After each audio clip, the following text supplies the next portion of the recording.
Me friends and ఫ్యామిలీతో సరదాగా బయటకు వెళ్ళటానికి కారు లేదా అయితే వెంటనే ఈ నెంబర్కి కాల్ చేయండి.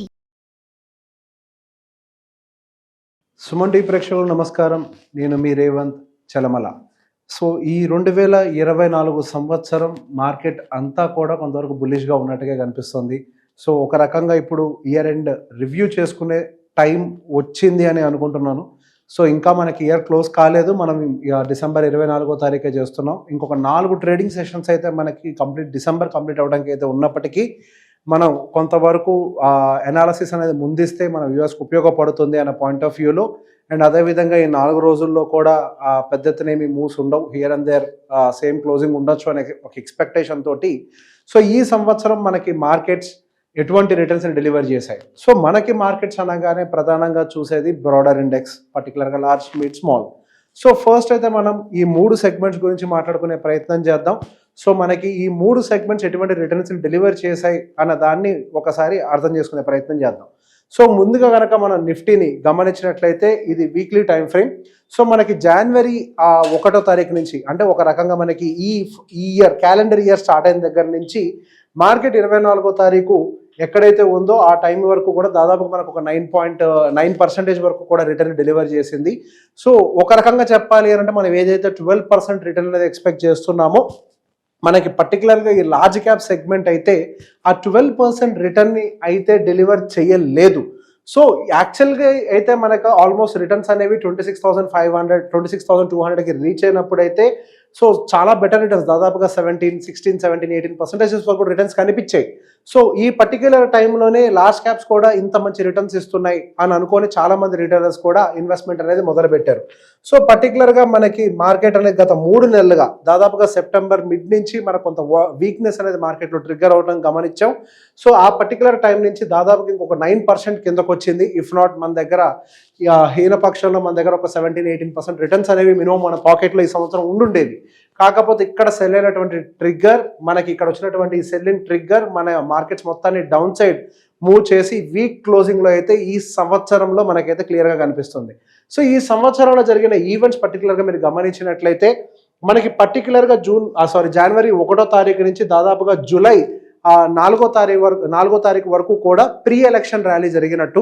సో బేసిక్ ఎలక్షన్స్ అంతా కంప్లీట్ అయిపోయిన తర్వాత మనకి జూన్ 4వ తారీఖున మనకి ఎలక్షన్ రిజల్ట్స్ అనేవి వచ్చాయి. సో ఆ టైం వరకు కూడా మార్కెట్స్ అనేవి హయ్యర్ సైడ్ వెళ్ళాయి. జూన్ 4వ తారీఖు మాత్రం మనకి మార్కెట్లో కొంతవరకు అంటే గవర్నమెంట్ ఇన్స్టేబుల్గా ఉండొచ్చేమో అని ఒక అనుమానంతో ఒక సింగిల్ డేలోనే దాదాపుగా 10% మూవ్ మనకు ఆ పర్టికులర్ టైంలో మార్కెట్ చేసింది. And from there again market ఒకసారి రికవర్ అవడం గమనించాం. దాదాపుగా మనకి ఇప్పుడున్నటువంటి లెవెల్స్ పెద్ద ఎత్తున డిఫరెన్స్ లేదు, దాదాపు 23,300 దగ్గర నుంచి జూన్ 4వ తారీఖు నుంచి మనం గమనించినట్లయితే 26,200 వరకు వెళ్ళి అక్కడి నుంచి రివర్స్ అయ్యి ఇప్పుడు మళ్ళీ 23,800 దగ్గరే ఉంది. సో మనం గమనించినట్లయితే గట్టిగా మనకి ఎలక్షన్స్ రిజల్ట్స్ వచ్చిన దగ్గర నుంచి ఈ డిసెంబర్ ఎండింగ్ టైం వరకు అంటే సుమారుగా 6 నెలల కాలంలో మనకున్నటువంటి నిఫ్టీలో రిటర్న్స్ ఎంత అని అంటే ఆల్మోస్ట్ న్యూట్రల్ అనే చెప్పాలి, ఎటువంటి రిటర్న్స్ రాలేదు. సో మనకి ఓవరాల్ రిటర్న్స్ పరంగా చూసినప్పుడు మాత్రం మనకి 9% రిటర్న్ వచ్చినట్టుగా అయితే కనిపిస్తుంది. కాకపోతే దాన్ని మనం కనుక ఇన్ఫ్లేషన్తో కనుక అడ్జస్ట్ చేసినట్లయితే మన రిటర్న్స్ ఒక రకంగా 0 అనే చెప్పాలి. ఎప్పుడైనా రిటర్న్స్ని మనం చూసేటప్పుడు దేంతో క్యాలిక్యులేట్ చేస్తాం? ఇన్ఫ్లేషన్ ఎంత బీట్ చేసామన్న దాంతో క్యాలిక్యులేట్ చేస్తాం. సో ఇన్ఫ్లేషన్ ఎంత బీట్ చేసింది అని అంటే ఒక రకంగా ఏదో 2%, 3% బీట్ చేసింది కదా, అది గవర్నమెంట్ లెక్క.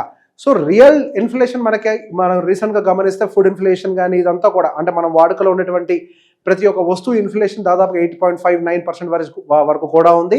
అండ్ ఈవెన్ మనకి లార్జ్ క్యాప్ కూడా అదే డెలివరీ చేసింది. సో ఒక రకంగా చెప్పాలి అంటే ఇప్పుడు మనకి నిఫ్టీ అనేది పర్టికులర్గా మనకి 0 రిటర్న్స్ ఇచ్చినట్టుగా కన్సిడర్ చేయొచ్చు. అండ్ దాంతో పాటుగా ఒక స్పెషల్ ఇండెక్స్ మనం బ్యాంక్ నిఫ్టీని ఎప్పుడు గమనిస్తూ ఉంటాం. మన ఏ ఎకానమీకైనా ఒక స్ట్రాంగ్ పిల్లర్ ఏంటి అంటే బ్యాంకింగ్. సో ఆ బ్యాంకింగ్కి సంబంధించి మీరు గమనించినట్లయితే అబ్సల్యూట్ రిటర్న్ సుమారుగా 6.8 or 6.9% వరకు మాత్రమే డెలివరీ చేసింది. పర్టికులర్గా మనకి పిఎస్యు బ్యాంకింగ్ సెగ్మెంట్ ఎంత సపోర్ట్ చేసినా ఈ సంవత్సరంలో మనకి ప్రైవేట్ బ్యాంకింగ్ సెగ్మెంట్ అనేది మాత్రం ఎటువంటి సపోర్ట్ అయితే డెలివర్ చేయలేకపోయింది. అదే హై నుంచి గమనించినట్లయితే దాదాపుగా 5% మనకి డౌన్లో క్లోజింగ్ ఇంకా కనిపిస్తుంది. సో మనకి అబ్సల్యూట్ రిటర్న్ పరంగా ఒకవేళ మనకు ఆ డౌన్ డిప్ కనుక అవ్వకపోయి ఉంటే 11%, 12% ఉండుండేది.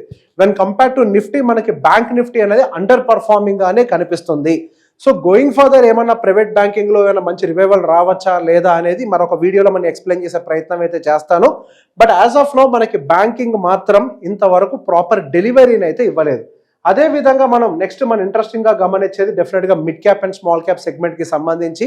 ఈ mid cap and small cap segment కి సంబంధించి కనుక మీరు గమనించినట్లయితే సో మనకి ఇప్పటి వరకు అబ్సల్యూట్ రిటర్న్ దాదాపుగా అది 22% అయితే డెలివర్ చేసింది. అదే టాప్ నుంచి మనకి ఆల్మోస్ట్ ఒక 6.5% వరకు కూడా డ్రాప్ అయింది. అది కనుక లేకపోయి ఉంటే నియర్ టు మనకి దాదాపుగా 29-30% వరకు కూడా యాక్చువల్గా ఈ సంవత్సరం మనకు మార్కెట్ స్టిల్ సెప్టెంబర్ అయితే డెలివర్ చేసే మిడ్ క్యాప్ సెగ్మెంట్.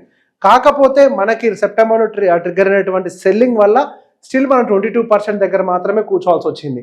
అదే మనం స్మాల్ క్యాప్ సెగ్మెంట్ కనుక గమనించినట్లయితే ఇండెక్స్ వైజ్గా గమనించినప్పుడు సుమారుగా మనకు అది 25%. సో ఒక 3% when compare to mid cap extra alpha అయితే క్రియేట్ చేసింది. సో టాప్ నుంచి ఇంకా మనం ఒక 5.5% కరెక్షన్లోనే ఉన్నాము.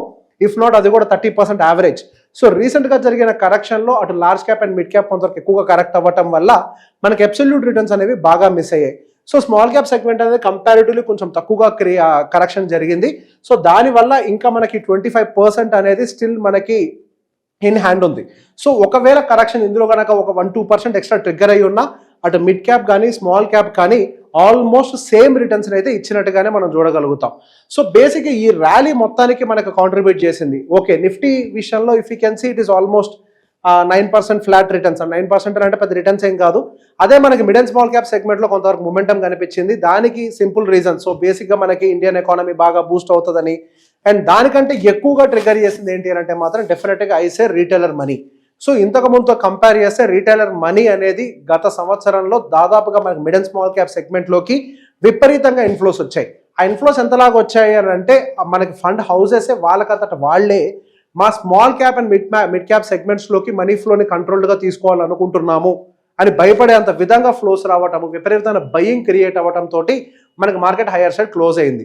సో మనకి లాస్ట్ అక్టోబర్లో ఎప్పుడైతే క్వార్టర్లీ రిజల్ట్స్ లాస్ట్ అక్టోబర్లో వచ్చాయో 2023 అప్పటి నుంచి యాక్చువల్గా మనకి బుల్ ర్యాలీ అనేది ఒక రకంగా స్టార్ట్ అయినట్టు ఈ మార్కెట్లో.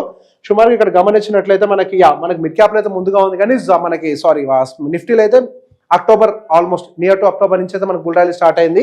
అండ్ కాకపోతే మనకి ఈ పర్టిక్యులర్ ఈ ఛానల్ కి సంబంధించి కూడా మనం డిస్కస్ చేద్దాం. పర్టికులర్ గా we are looking at the small cap segment.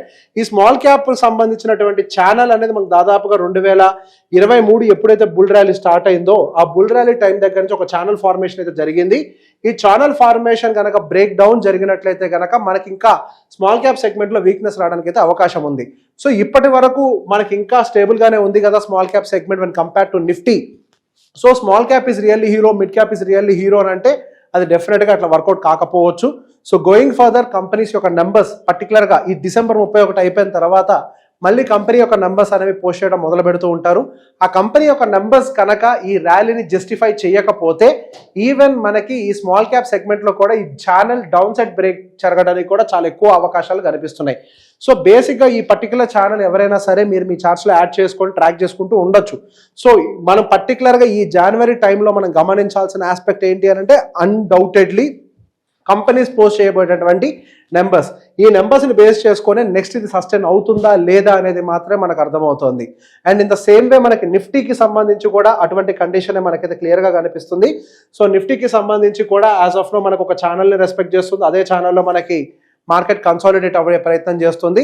So going further మళ్ళీ అగైన్ కంపెనీ యొక్క నెంబర్స్ అటు పర్టికులర్గా కన్సంప్షన్ థీమ్ కానీ ఏమైనా రివైవల్ జరుగుతాయా జరగవా అనేది చూడాలి. కన్సంప్షన్లో వీక్నెస్ ఏదో ఉంటుందని చెప్పేసి మనకి యాజ్ ఆఫ్ నో డేటాస్ కనిపిస్తున్నాయి. అందులో ఎటువంటి రివైవల్ ఉన్నా కానీ ప్రైవేట్ బ్యాంకింగ్ కానీ ఇవన్నీ కూడా కొంతవరకు స్టేబుల్ అయ్యి ఇప్పుడు సింపుల్ కన్సంప్షన్ రివైవల్ అవుతుంది అని అంటే ఇన్ఫ్లేషన్ ఫిగర్స్ అనేవి డౌన్లోకి వచ్చి ఉండాలి. సో అవన్నీ కనుక స్టేబుల్ అయ్యాయంటే ఆటోమేటిక్గా ప్రైవేట్ బ్యాంక్స్ కూడా బూస్ట్ అవుతూ ఉంటాయి. హవెవర్ మనకి అటు నిఫ్టీకి పర్టికులర్గా ఎక్కువ కాంట్రిబ్యూట్ చేసేది ఇటు ప్రైవేట్ బ్యాంకింగ్ అండ్ దాంతోపాటుగా ఐటీ సెగ్మెంట్ కాబట్టి ఇన్ఫ్లేషన్ కనుక డౌన్ సైడ్ వచ్చింది అని అంటే సో డెఫినెట్గా ప్రైవేట్ బ్యాంకింగ్ అండ్ ఐటీ రెండింటికి కూడా బూస్టింగ్గా ఉంటూ ఈ పర్టికులర్ నిఫ్టీ 50 అంటే మనకి లార్జ్ క్యాప్ సెగ్మెంట్ని స్టేబుల్ చేయడానికి అయితే అవకాశం ఉంది. సో పర్టికులర్గా ఈ mid cap and small cap సెగ్మెంట్తో మాత్రం కొంతవరకు జాగ్రత్తగా ఉండాలి.